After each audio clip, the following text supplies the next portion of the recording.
Start कर रहे हैं कक्षा 10 विज्ञान का एक लेक्चर। इस लेक्चर में हम चैप्टर नंबर 3 को स्टार्ट करने वाले हैं। इस चैप्टर नंबर 3 से पहले मैंने आपको 2 चैप्टर बिल्कुल विधिवत तरीके से पूर्ण कराए हैं।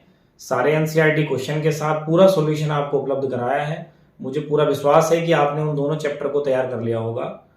अगर उसमें कोई डाउट या क्वेरी है तो आप इस चैप्टर में भी पिछले चैप्टर के कुछ क्वेश्चन डिस्कस कर सकते हैं। तो चलिए आज स्टार्ट करते हैं चैप्टर नंबर 3 को, जिसका नाम है धातु एवं अधातु, जिसे हम बोलेंगे मेटल नॉन मेटल। देखिए, जैसा चैप्टर में क्लियर है कि धातु एवं अधातु, तो पूरा चैप्टर धातु और अधातुओं के ऊपर ही फोकस है। आप सामान्यतः जानते भी होंगे क्योंकि कक्षा 9 तक विज्ञान में इतना तो जरूर सिखाया जाता है कि आप इनको समझ पा रहे होंगे, थोड़ा बहुत हिंट जरूर मिल रहा होगा। देखिए, होता क्या है कि हमारी पूरी आवर्त सारणी में लगभग 118 तत्व हैं। उन 118 तत्व में अगर बात करें तो 80% धातुएं ही हैं। तो फिर धातुएं हैं क्या? जो बचे उनमें अधिकांश अधातु और कुछ उपधातु भी हैं। तो हमने यहां धातु और अधातुओं के बारे में ही जानना है कि धातु होते क्या है, अधातु होते क्या है। मैं बात करूं आपके घरों में सामान्य उदाहरण के तौर पर, भाई आपने लोहा देखा सुना, तांबा भी देखा है, चांदी देखा है, सोना देखा है। इन सब के प्रयोग भी करते हुए आपने अपने आप को देखा होगा, अपने बड़ों को देखा होगा। आपको लोहे की बनी वस्तुएं, लोहे के दरवाजे भी हैं, लोहे से आपने देखा होगा वाहन की जो बाहर की बॉडी है वो लोहे से बनी है, गेट हैं आपके लोहे के, जो मैं भी बता ही रहा था आपको। आपने चांदी और सोने के आभूषण देखे हैं, तांबे के आपने तार देखे हैं। तो इस प्रकार से ये जो आप तत्व देख रहे हैं, जैसे लोहे का प्रतीक आप देखिए आवर्त सारणी के हिसाब से तो आप बोल रहे हैं Fe है, तांबे को आप Cu कहते हैं, चांदी को Ag कहते हैं, सोना माने गोल्ड को Au बोलते हैं। इस प्रकार से ये जो तत्व हैं, इन तत्वों के गुणों पर आप गौर कीजिएगा तो ये आपको कुछ अलग अलग गुण वाले हैं, लेकिन फिर भी इनके गुण सामान्यतः देखें तो एक जैसे हैं। तो इनके गुणों की ही बात करेंगे और इनके गुणों के आधार पर हम बताएंगे कि ये क्या कहलाएंगे, धातु कहलाएंगे कि अधातु कहलाएंगे। तो सामान्यतः आपके घर में जो तत्वों का यूज हो रहा है, बर्तनों को देखिए आप, बर्तन किससे बने हैं? भाई बर्तन एल्यूमिनियम के भी हैं, तांबे के भी हैं, स्टील भी है। स्टील क्या होता है भाई, स्टील के लिए भी डिस्कस करेंगे। तो ये सब चीजें आपने अपने चारों तरफ देखी हैं। तो चलिए सबसे पहले हम बात कर रहे हैं धातु की, जिन्हें हम मेटल भी बोलते हैं। आप देखिए लोहा है तो लोहा बड़ा कठोर होता है, तांबा भी कठोर होता है, लेकिन इनकी कठोरता अगर आपस में कंपेयर करें, चांदी और जो सोना है वो देखा होगा आपने, थोड़ा मुलायम होता है, सॉफ्ट होते हैं। तो लोहा सबसे कठोर होता है, लेकिन तांबे से अधिक कठोर होता है, तांबा थोड़ा कम है, ये और कम कठोर माने ये सॉफ्ट होते हैं। इस प्रकार के ऐसे गुणों को अगर आप देखें या अगर आपस में टकराएं तो इनकी आवाज से आप पहचान लेते हैं कि हाँ भाई कोई ऐसी चीज टकराई है। तो इसका मतलब कुछ ना कुछ ऐसे गुण हैं जिससे ये एक कैटेगरी में रखे जा सकते हैं। तो चलिए, मैं भी आपको धातु की बात कर रहा था, तो धातु को समझने की कोशिश करते हैं। ऐसे तत्व, अगर हम रसायन की तरफ से सोचें तो ऐसे तत्व जो इलेक्ट्रॉन त्यागते हैं, जिनमें इलेक्ट्रॉन त्यागने की क्षमता हो, और इलेक्ट्रॉन त्यागेंगे तो उनके ऊपर धनावेश आएगा, माने धनायन बनेंगे। तो वे तत्व जो इलेक्ट्रॉन त्यागते हों, इलेक्ट्रॉन त्यागने के बाद धनायन बनाते हों, उनको हम धातु कहते हैं।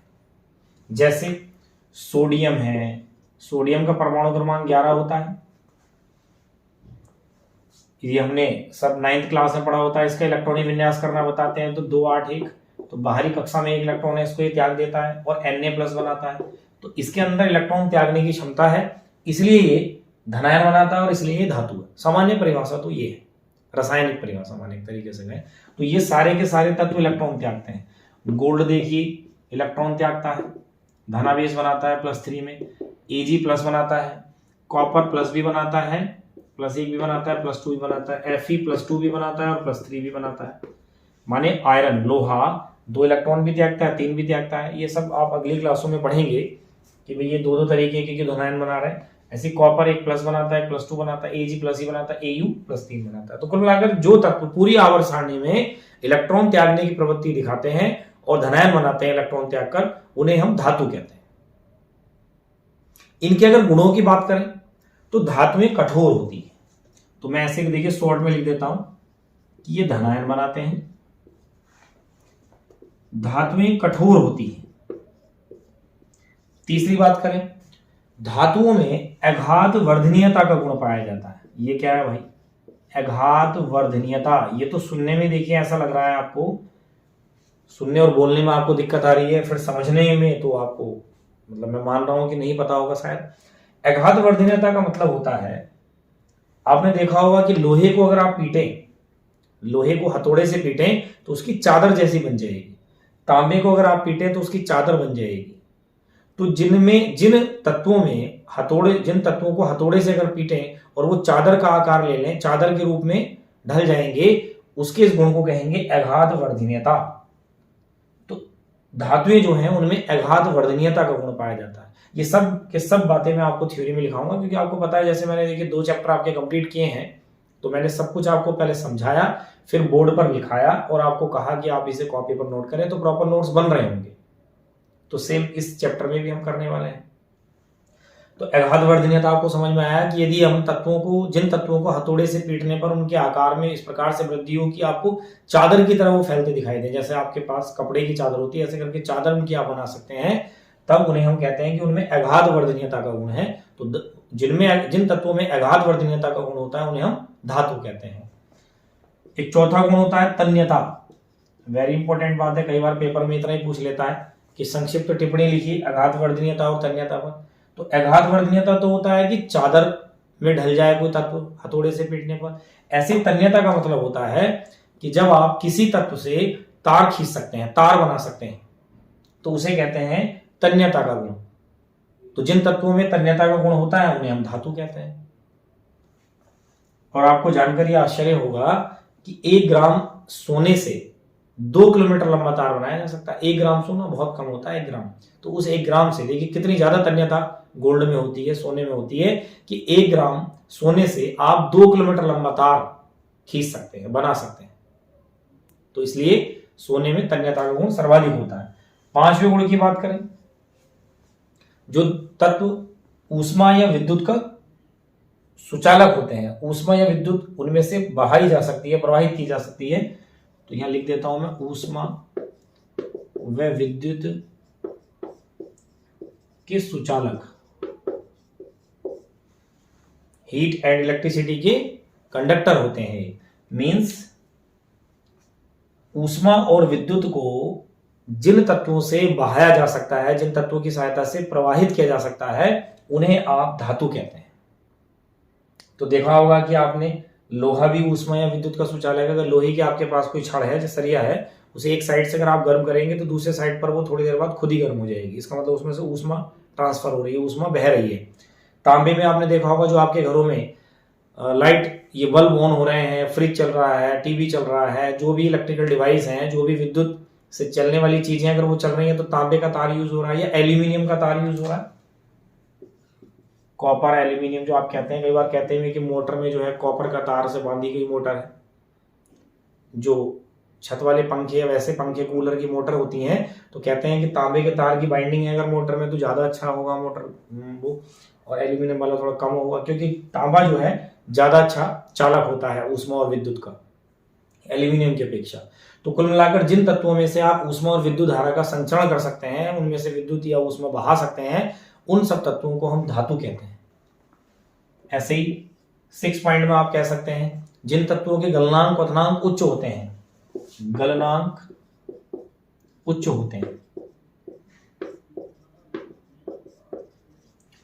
उन्हें आप धातु कहते हैं। गलनांक माने वह ताप जिस पर कोई पिघलता है, कोई ठोस पदार्थ पिघलता है या कोई ठोस, तो ऐसे तत्व मतलब जिनके गलनांक उच्च होंगे उनको भी आप धातु कहते हैं। तो ऐसे कुछ करके गुण हैं जिन तत्वों में गुण पाए जाते हैं, उन तत्वों को हम धातु कहते हैं। तो सामान्य रूप से आप समझिए कि वो जो पूरी आवर्त सारणी है, जो मैं आपको चैप्टर नंबर 5 में भी आवर्त सारणी पढ़ाऊंगा, वैसे अगर आप इस चैनल की प्लेलिस्ट में 11th क्लास में, 12th क्लास में भी मैंने 11th क्लास का चैप्टर है आवर्ती गुण, तत्वों का आवर्ती वर्गीकरण एवं आवर्त गुणों में आवर्तिता, चैप्टर नंबर 3।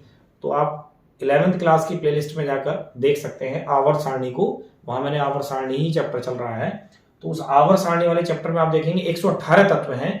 तो जो sodium, potassium, calcium, lithium, magnesium, iron, copper, silver, gold, aluminium, इस टाइप से जो ये बोले जाते हैं ये सब तत्व हैं। इन तत्वों में कुछ तत्व धातु हैं, कुछ अधातु हैं, कुछ उपधातु भी हैं, लेकिन मोस्टली अगर 80% तत्वों की बात करें तो वो धातु है, क्योंकि उनमें इस प्रकार के गुण देखने को मिलते हैं। मैं यहाँ ये भी क्लियर करता चलूं कि इन सारे तत्वों में जो धातु होते हैं तो एक जैसे गुण नहीं होते भाई। अगर मैं इसी की बात करूं कठोरता की, तो कठोर तो होते हैं तत्व, मतलब धातु कठोर तो होते हैं, लेकिन सारे के सारे तत्वों की कठोरता एक जैसी नहीं होती। इसका मतलब ये है कि लोहा बहुत ज्यादा कठोर है कॉपर की अपेक्षा, और चांदी और गोल्ड की अपेक्षा तो बहुत ही कठोर होते हैं लोहा और तांबा। भाई ये तो मुलायम धातुएं हैं, सॉफ्ट होती है, मुलायम तो नहीं कहना चाहिए। लेकिन एक धातु जो ये सोडियम लिखी पड़ी है, ये सोडियम तो ऐसी धातु है कि इसमें तो कठोरता होती ही नहीं, लेकिन ठोस तो है।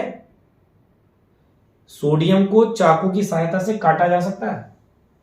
लैब में जब प्रैक्टिकल के लिए सोडियम धातु को दिया जाता है तो चाकू से कट कट करके दिया जाता है। और इसकी एक विशेषता मैं आपको बता दूं, सोडियम को कैरोसिन तेल में डुबो के रखा जाता है, क्योंकि अगर ये नमी के संपर्क में आ जाए तो ये विस्फोट कर देगा आपके लिए। तो इसका प्रैक्टिकल बड़ी सावधानी से किया जाता है। इसलिए जब सोडियम को देंगे तो आप इसे फिल्टर पेपर के बीच में दबाकर उसको थोड़ा सा ड्राई करते हैं, शुष्क करते हैं, जिससे सोडियम नमी की उपस्थिति में ना हो या नमी उसको ना मिल जाए, नहीं तो फिर उसमें आग लगा देगा, वो नमी की उपस्थिति में आग लग जाएगी। तो देखिए सोडियम में तो अलग ही टाइप के कुछ गुण हैं। तो इसलिए ऊष्मा में विद्युत के सुचालक लिखे हैं, तो सारे धातुओं में ऊष्मा और विद्युत का सुचालक वाला जो गुण है एक जैसा नहीं होता। अगर आप तांबे की चालकता देखें तो सर्वाधिक है, वैसे तो चांदी की सर्वाधिक है। सबसे अच्छा जो चालक है, जो ऊष्मा और विद्युत का जो चालक है वो चांदी है, फिर कॉपर है, फिर एल्यूमिनियम है। लोहे में भी चालकता होती है, लेकिन इनकी तो कंपेयर में बहुत कम होती है। सोडियम में तो बिल्कुल भी आपकी ये विद्युत का चालक नहीं होगा। तो मेरा कहने का ये तात्पर्य है कि जो ये जितने भी गुण मैंने लिखे हैं, आघात वर्धनीयता और तन्यता का गुण सोडियम में नहीं होगा, जबकि धातु है। तो ऐसा बिल्कुल नहीं है कि जितने भी मैंने गुण लिखे हैं सारे तत्वों में, सारी धातुओं में एक समान हो। किसी में तन्यता, आघात वर्धनीयता ज्यादा है, तो कोई ऊष्मा और विद्युत की सुचालक ज्यादा है धातु, कोई कठोर ज्यादा है, कुछ धातुएं जो हैं सॉफ्ट हैं, मुलायम है। सारी धातुएं ठोस होती हैं, कमरे के ताप पर ठोस है, लेकिन एक धातु कमरे के ताप पर द्रव भी होती है। तो कई बार बोर्ड एग्जाम में क्वेश्चन पूछा जाता है द्रव धातु का नाम बताइए, तो बताइए धातु जो है द्रव रूप में भी है, क्योंकि वो अन्य गुण तो दर्शाती है। तो कौन सी है वो द्रव धातु? वो मरकरी है, जिसे आप क्या प्रतीक क्या है उसका? Hg, ये द्रव धातु। ये सब बातें जितनी मैं आपको समझा रहा हूं ये सब मैं आपको लिखाने वाला हूं, जिससे कि आप उसको नोट भी करेंगे। तो जितना मैंने आपको समझाया ये सब लिखते हैं, उसके बाद फिर भी डिस्कस करेंगे। इसके बाद भी अगर आपके पास कोई क्वेश्चन रहेगा तो आप मेरे से मालूम कर लें। तो देखिए मैंने अभी तक आपको जो समझाया उसको मैंने आपके लिए थ्योरी में लिखा है। धातु की परिभाषा है वे तत्व जो इलेक्ट्रॉन त्याग कर धनायन बनाते हैं धातु कहलाते हैं। जैसे एग्जाम्पल में देखिए Na प्लस में चेंज हो सकता है, Fe+2 Fe+3 दो तरीके से वो धनायन बना रहा है। कॉपर प्लस में और कॉपर प्लस 2 में, Mg+2 में, Al+3 में, और भी ऐसे एग्जाम्पल हो सकते हैं। क्योंकि मैंने आपसे कहा पूरी आवर्त सारणी में 80% लगभग तत्व जो है वो धातु ही हैं। इनके गुणों की अगर बात करें तो इनमें निम्नलिखित गुण पाए जाते हैं। पहला है धातुएं कठोर होती हैं, जो कि मैंने आपको समझाया, कठोर होती हैं, जैसे लोहा है, तांबा है, एल्यूमिनियम। अब सारी कठोर तो नहीं होती भाई। सोडियम मैंने कहा इतनी सॉफ्ट होती है कि चाकू से काट सकते हैं। मैग्नीशियम, लिथियम ये सॉफ्ट है थोड़ा, लिथियम तो खैर कठोर है, लेकिन इतना कठोर नहीं है जितना ये कठोर है। तो उन सब पॉइंटों को भी हम अभी इसके बाद लिखते रहेंगे। धातुओं में एक विशेष प्रकार की, थोड़ा रह गया था, धातुओं में एक विशेष प्रकार की चमक होती है जिसे आप धात्विक चमक कहते हैं। आपने देखा होगा भाई लोहे पर एक अलग चमक है, तांबे पर चमक है, चांदी पर तो चमक ही है, सोने पर तो चमक है, इसलिए उसकी ज्वेलरी भी है, तो उन पर अलग चमक है, तो इसलिए इसे हम धात्विक चमक भी कहते हैं। तो धातुएं जो है वो चमचमा रही हैं, उन पर एक विशेष प्रकार की चमक है। इसके बाद ये भी पॉइंट थोड़ा उस समय रह गया था, धातुएं अगर आपस में टकराएं, ये शायद बता दिया था मैंने, धातुएं अगर आपस में टकराएंगी तो एक विशेष प्रकार की ध्वनि उत्पन्न होगी। आपने देखा होगा जब लंच टाइम होता है या कोई भी पीरियड, नेक्स्ट पीरियड का टाइम आता है, तो जो घंटी स्कूल में लगी है आपके, तो उसका ही यूज हो रहा है। प्रिंसिपल रूम में आपने देखा होगा, वो एक बेल बजाते हैं तो वो धातु से धातु टकरा रही है तो आपको एक मतलब विशेष आवाज आती है। उस विशेष आवाज को आप ध्वनिक हिंदी में और इंग्लिश में उसको सोनोरस बोलते हैं। तो कई बार एग्जाम में पूछते हैं सोनोरस क्या है, तो कुछ भी आप लिख के आ जाते हैं बच्चे ना, कई बार उनको पता रहता नहीं। तो सोनोरस जो है वो धात्विक ध्वनि है, धातुओं के आपस में टकराने की आवाज है, जिसे हिंदी में ध्वनिक कहते हैं। तो देखिए लिखा है, धातुएं आपस में टकराने पर एक विशेष प्रकार की ध्वनि उत्पन्न करती हैं जिसे ध्वनिक या सोनोरस कहते हैं। चौथा पॉइंट है, ये मैंने आपको समझाया था अच्छे से, धातुओं में अगाध वर्धनीयता का गुण पाया जाता है। अगाध वर्धनीयता अर्थात यदि इन्हें धातुड़े से पीटा जाए तब इनकी चादर बनाई जा सकती है, अर्थात इन्हें चादर के रूप में ढाला जा सकता है, इसलिए धातुएं अगाध वर्धनीयता का गुण रखती हैं। पांचवा इंपॉर्टेंट पॉइंट है, धातुओं में तन्यता का गुण होता है। और तन्यता का गुण माने अर्थात इन्हें खींचकर तार बनाए जा सकते हैं, इनको खींचा जा सकता है और तार बनाए जा सकते हैं। और एग्जाम्पल के तौर पे मैंने कहा 1 ग्राम गोल्ड से, 1 ग्राम सोने से 2 किलोमीटर लंबा तार। आप सोच, ये कितना आश्चर्यजनक बात है। तो आप पहले तो इसको कॉपी पर नोट कर लीजिए, कुछ और गुण या कुछ ऐसी बातें जो धातुओं में आप एक्सेप्शन के तौर पर कह सकते हैं, अपवाद के रूप में कह सकते हैं, उनको भी मैं नोट करूंगा। जैसे भी आ रहा था कि जो धातुएं होती हैं सामान्यतः कमरे के ताप पर सब ठोस होती हैं, लेकिन मरकरी कमरे के ताप पर द्रव धातु है। तो ऐसे कुछ पॉइंट इसके बाद नोट कर लेंगे, तो पहले आप इसको नोट कर लें। तो देखिए जो पॉइंट रह गए थे मैं उनको आपको बता देता हूं। अभी हम लास्ट पॉइंट ये लिख रहे थे कि जो तन्यता का गुण धातुओं में होता है, अर्थात आप धातुओं को तार के रूप में खींच सकते हैं। तो एग्जाम्पल के तौर पर अगर आप देखें तो 1 ग्राम सोने से 2 किलोमीटर लंबा तार बनाया जा सकता है, जो मैं आपको बता ही रहा था। तो ये मैंने आपके लिए लिखा है। उसके बाद पॉइंट नंबर 6 है धातुओं के गुण में कि कमरे के ताप पर जो धातुएं होती हैं वो ठोस होती हैं। माने अगर हम धातुओं की भौतिक अवस्था की बात करें तो धातुएं क्या होती हैं, सारी ठोस होती हैं। लेकिन मरकरी एक ऐसा है, देखिएगा, परंतु मरकरी जिसका प्रतीक Hg है, वो कैसी धातु है, द्रव धातु है, माने द्रव रूप में होती है कमरे के ताप पर। कमरे के ताप से मतलब है जो सामान्य ताप रहता है कमरे का, माने 25 डिग्री सेंटीग्रेड माना जाता है। तो उसी स्थिति में अगर देखेंगे तो सारे जो धातुएं हैं वो ठोस होंगी, लेकिन जो मरकरी है वो कैसा होता है, द्रव रूप में होता है। तो ये कई बार ऑब्जेक्टिव क्वेश्चन में होता है।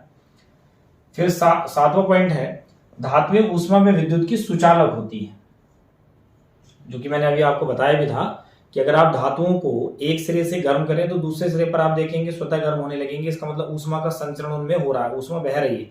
और विद्युत धारा तो आप बहती हुई अपने घरों में आसपास जो भी जहां भी आप कहते हैं कि बल्ब जल रहा है, फ्रिज चल रहा है, टीवी चल रहा है, कुछ और आप डिवाइस यूज कर रहे हैं, रूम हीटर है आजकल, तो आप देखते होंगे कि वो विद्युत धारा का प्रवाह हो रहा है। माने एक सिरे से दूसरे सिरे तक विद्युत धारा तारों के माध्यम से आपके पास मतलब बह रही है। तो इसलिए कहते हैं कि धातुएं जो है वो ऊष्मा और विद्युत की सुचालक हैं।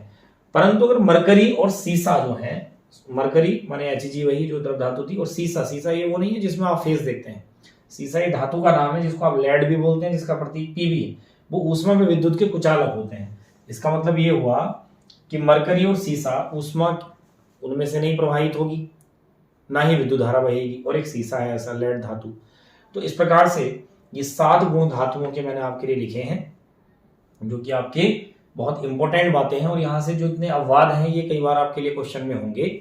इसके बाद मैंने कुछ अपवाद अर्थात नोट पॉइंट भी कह सकते हैं वो लिखे हैं। जैसे लिखा है सोडियम जो धातु है, सोडियम धातु है, फिर भी इसे चाकू से सहायता से आप काट सकते हैं, क्योंकि ये सॉफ्ट धातुओं में आती है, मुलायम धातुओं में आती है। इसे फिल्टर पेपर के बीच में रखकर सुखाया जाता है जब इसका कोई एक्सपेरिमेंट वगैरह आप कर रहे होते हैं लैब में प्रैक्टिकल, क्योंकि नमी की उपस्थिति में ये विस्फोट कर देती है। इसका जैसे चांदी के लिए कि चांदी माने Ag प्रतीक होता है, सोना माने Au गोल्ड सबसे अधिक अगाध वर्धनीय है। तो माने इनको अगर आप पीटेंगे तो चादर के रूप में बहुत आसानी से इनको ढाला जा सकता है। तो ये दोनों की दोनों जो धातु हैं वो अधिक अगाध वर्धनीय हैं पूरी धातुओं में। बात करें सोना माने जो गोल्ड है वो सबसे अधिक तन्य होता है। एग्जाम्पल के तौर पर लिखा भी है कि 1 ग्राम से बताइए 2 किलोमीटर लंबा तार खींचा जा रहा है। तो सोना जो है पूरी धातुओं की जितनी भी धातुएं हैं उन सब में अधिक तन्य है, जबकि अगाध वर्धनीयता में चांदी और सोना दोनों अधिक अगाध वर्धनीय है। तो इस प्रकार के आपके लिए ऑब्जेक्टिव क्वेश्चन या जो शॉर्ट क्वेश्चन आते हैं उनके लिए ये धातुओं में से काफी क्वेश्चन पूछे जा सकते हैं। तो यहाँ पर धातु की परिभाषा और धातुओं के जो सामान्य गुण हैं वो कंप्लीट हो जाते हैं। इसके बाद हम अधातु जो हमारे चैप्टर का दूसरा पोर्शन है, ऐसे ही हम अधातु की परिभाषा और अधातुओं के गुणों को डिस्कस करते हैं। तो देखिए नेक्स्ट पॉइंट अधातु की बात करते हैं। अधातुओं को परिभाषित करना बहुत आसान हो जाएगा, क्योंकि अगर आप धातु समझ सकते हैं तो उससे जस्ट अपोजिट, ठीक उल्टा अधातु होती हैं। आपने धातु में कहा कि वे तत्व जो इलेक्ट्रॉन त्याग कर धनायन बनाए वो धातु है, तो यहाँ उल्टा है, वे तत्व जो इलेक्ट्रॉन ग्रहण कर ऋणायन बनाएंगे वो सब अधातु होंगे। एग्जाम्पल के तौर पर आप देखिए, जैसे मान लीजिए Cl है, क्लोरीन गैस होता है, तो Cl जो है वो इलेक्ट्रॉन ग्रहण कर लेता है और वो बनाता है इलेक्ट्रॉन ग्रहण करके Cl-। ब्रोमीन है, Br जो है वो Br- बनाता है, इलेक्ट्रॉन ले लेता है, इलेक्ट्रॉन ग्रहण कर रही है। ऐसे ऑक्सीजन है, तो ऑक्सीजन O- के रूप में होता है, 2 इलेक्ट्रॉन ग्रहण करता है ऑक्सीजन का एक परमाणु। तो हम ये कह सकते हैं कि वे तत्व, आवर्त सारणी में वे तत्व जो इलेक्ट्रॉन ग्रहण कर ऋणायन बनाते हैं, इलेक्ट्रॉन ले लेते हैं और ऋणायन बनाते हैं, उनको हम अधातु कहते हैं। अधातुओं की संख्या धातुओं की अपेक्षा बहुत कम है आवर्त सारणी में। पूरी आवर्त सारणी में अगर हम अधातुओं की बात करें तो ये ठोस, द्रव, गैस तीनों रूप में हो सकती हैं। देखिए कार्बन है, जैसे कार्बन भी एक अधातु है। कार्बन के 3 अपर रूप होते हैं। अब ये अपर रूप क्या चीज है भाई?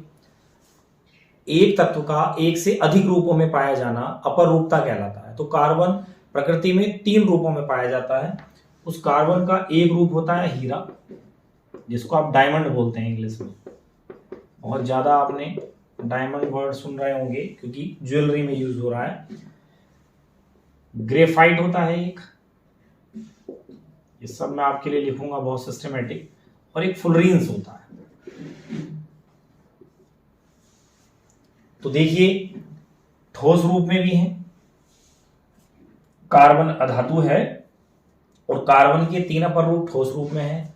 ये गैसें हैं, जबकि जो ब्रोमीन है मतलब Cl, क्लोरीन और ऑक्सीजन, ये गैस है, ये ठोस हो गए। और जो ब्रोमीन होता है वो द्रव रूप में होता है। और बड़ी ही इंपॉर्टेंट बात है, जैसे द्रव धातु मरकरी है ऐसे द्रव अधातु ब्रोमीन है। ये बहुत इंपॉर्टेंट क्वेश्चन है और बच्चे बड़ा कंफ्यूजन में गलत करके आते हैं बोर्ड एग्जाम में। वो पूछेगा द्रव अधातु का नाम बताइए, तो द्रव अधातु में मरकरी लिखे आते हैं, क्योंकि मरकरी वो ऑप्शन में रखता है, वो द्रव धातु की वजह से याद करे रहते हैं। द्रव अधातु है ब्रोमीन, द्रव धातु है मरकरी, तो इसको ध्यान रखिएगा। तो जो अधातुएं हैं वो ठोस, द्रव, गैस तीनों रूप में होंगी। अधातुओं में अगाध वर्धनीयता,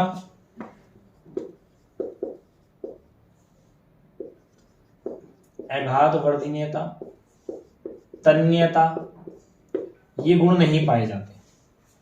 माने अधातुएं ना अगाध वर्धनीय होंगी, माने इनको आप पीट कर चादर नहीं बना सकते, ना ही ये तन्य होंगी, माने अधातुओं से आप तार नहीं खींच सकते। अधातुएं ऊष्मा व विद्युत की कुचालक होती है। इसका मतलब ये हुआ कि आप अधातुओं में ऊष्मा का संचरण, ऊष्मा को नहीं बहा सकते, विद्युत को नहीं बहा सकते। लेकिन यहां पर एक बात बता दूं मैं, यहां एक अपवाद है, एक एक्सेप्शन है। कार्बन का जो एक अपर रूप होता है ग्रेफाइट, ये ऊष्मा का चालन कर देता है, तो ऊष्मा का ये चालक है ग्रेफाइट। तो यहाँ अपवाद बनता है, तो इसलिए पूछा जा सकता है ऐसी कौन सी अधातु है जो ऊष्मा का चालन करती है, तो वो कौन है? ग्रेफाइट है, जो कि कार्बन का अपर रूप है। तो ऐसे जहां जहां एक्सेप्शन आएंगे वो मैं नोट पॉइंट में आपको, जैसे मैंने धातुओं में नोटिंग कराई थी, ऐसे अधातुओं में भी कराऊंगा। तो सामान्यतः हम अधातुओं की परिभाषा और अधातुओं के गुण की बात कर रहे हैं।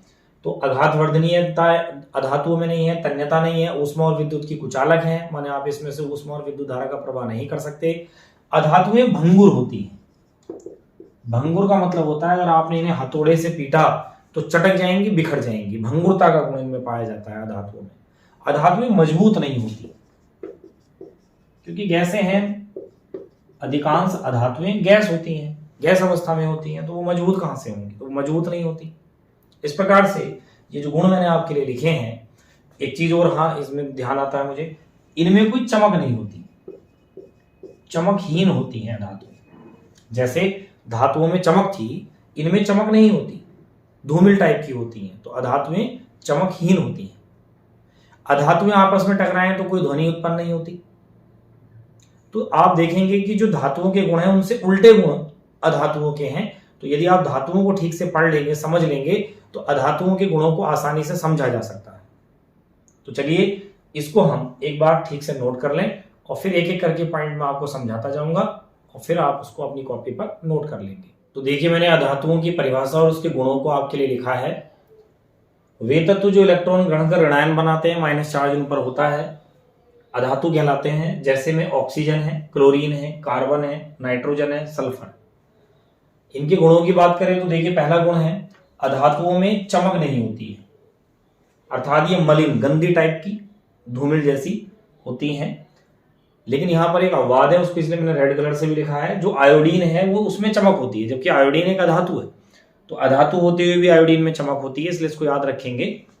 आपसे शॉर्ट क्वेश्चन या ऑब्जेक्टिव क्वेश्चन में पूछा जा सकता है कि ऐसी कौन सी अधातु है जिसमें चमक होती है, तो वो आयोडीन है। अधातुओं में भंगुरता का गुण पाया जाता है। भंगुरता माने अगर इनको आप हथौड़े से पीटे तो चटक बिखरने का इनमें गुण होता है।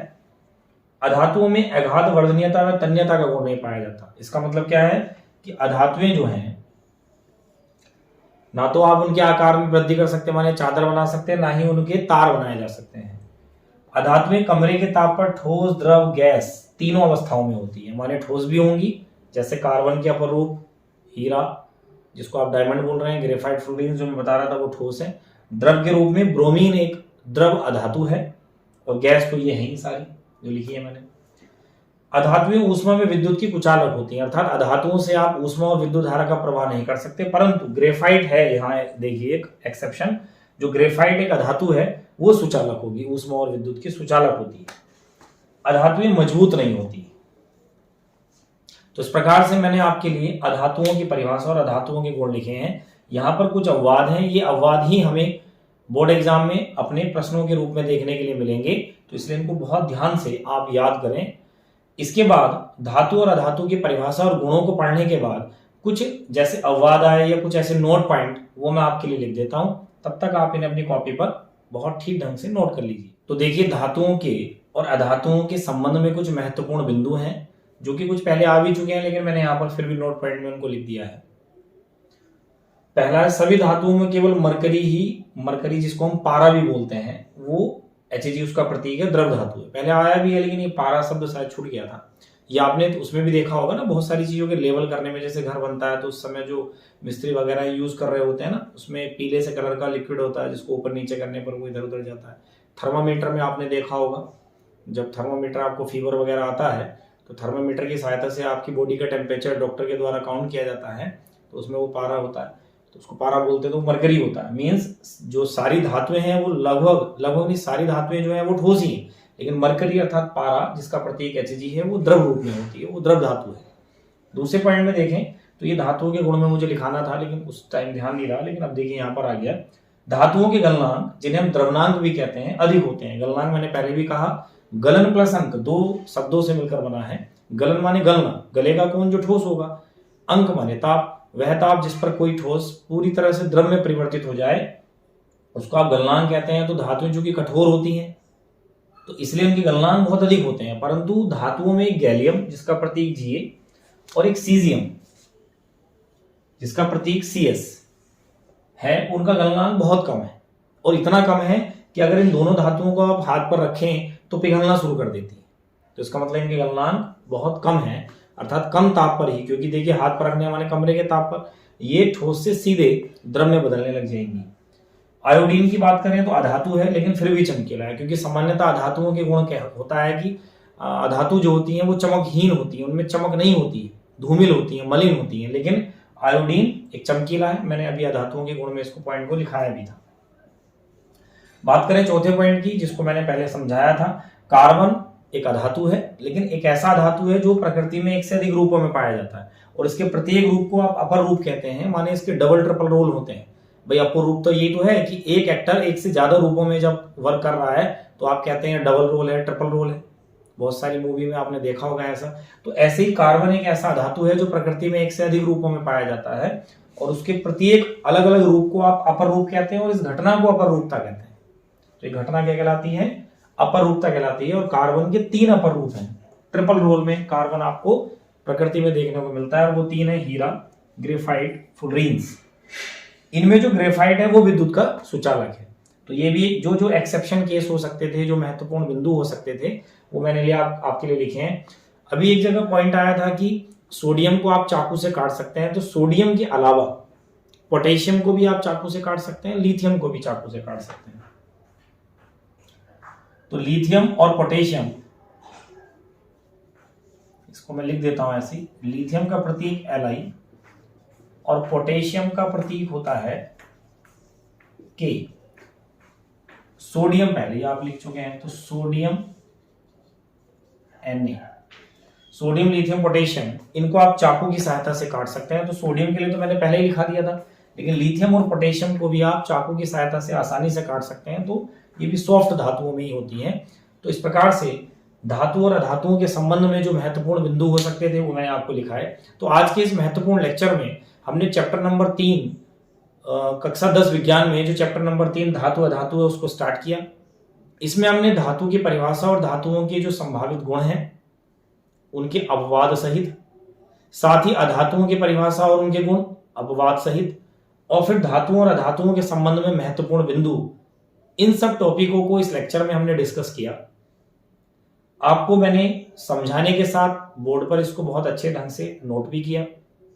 तो आपकी भी ये जिम्मेदारी बनती है कि आप इस सब रिटर्न मटेरियल को अपनी कॉपी पर नोट कर लें, इसको रिवाइज करें, क्योंकि यहां से कम धातु परिभाषा उसके गुण, अधातु उसकी परिभाषा या उसके गुण, यह एक महत्वपूर्ण क्वेश्चन पूछा जा सकता है दोनों को मिलाकर कि धातु और अधातुओं में अंतर लिखिए, जो कि एक लॉन्ग क्वेश्चन भी हो सकता है, या फिर यहां से बहुविकल्पीय प्रश्नों के रूप में या शॉर्ट क्वेश्चन के रूप में जो मैंने अपवाद या उनके परिभाषा या उनके गुणों में, धातु अधातुओं के गुणों या उनके परिभाषा में जो पॉइंट लिखाए हैं वो आपको मिल सकते हैं। तो एक बहुत ही महत्वपूर्ण लेक्चर हो जाता है बोर्ड एग्जाम की दृष्टि से। तो आप इसको नोट कर लें, इसको रिवाइज करें, इसको याद करें। जहां भी कोई कंफ्यूजन, डाउट या क्वेरी है तो कमेंट के माध्यम से मेरे पास तक पहुंचाएं। इसके बाद हम नेक्स्ट लेक्चर में धातु और अधातुओं के रासायनिक गुण, धातुओं की क्रियाशीलता को लेकर सक्रियता श्रेणी, इन जैसे महत्वपूर्ण टॉपिकों को डिस्कस करेंगे। तो मिलते हैं नए लेक्चर में कुछ नए टॉपिकों के साथ।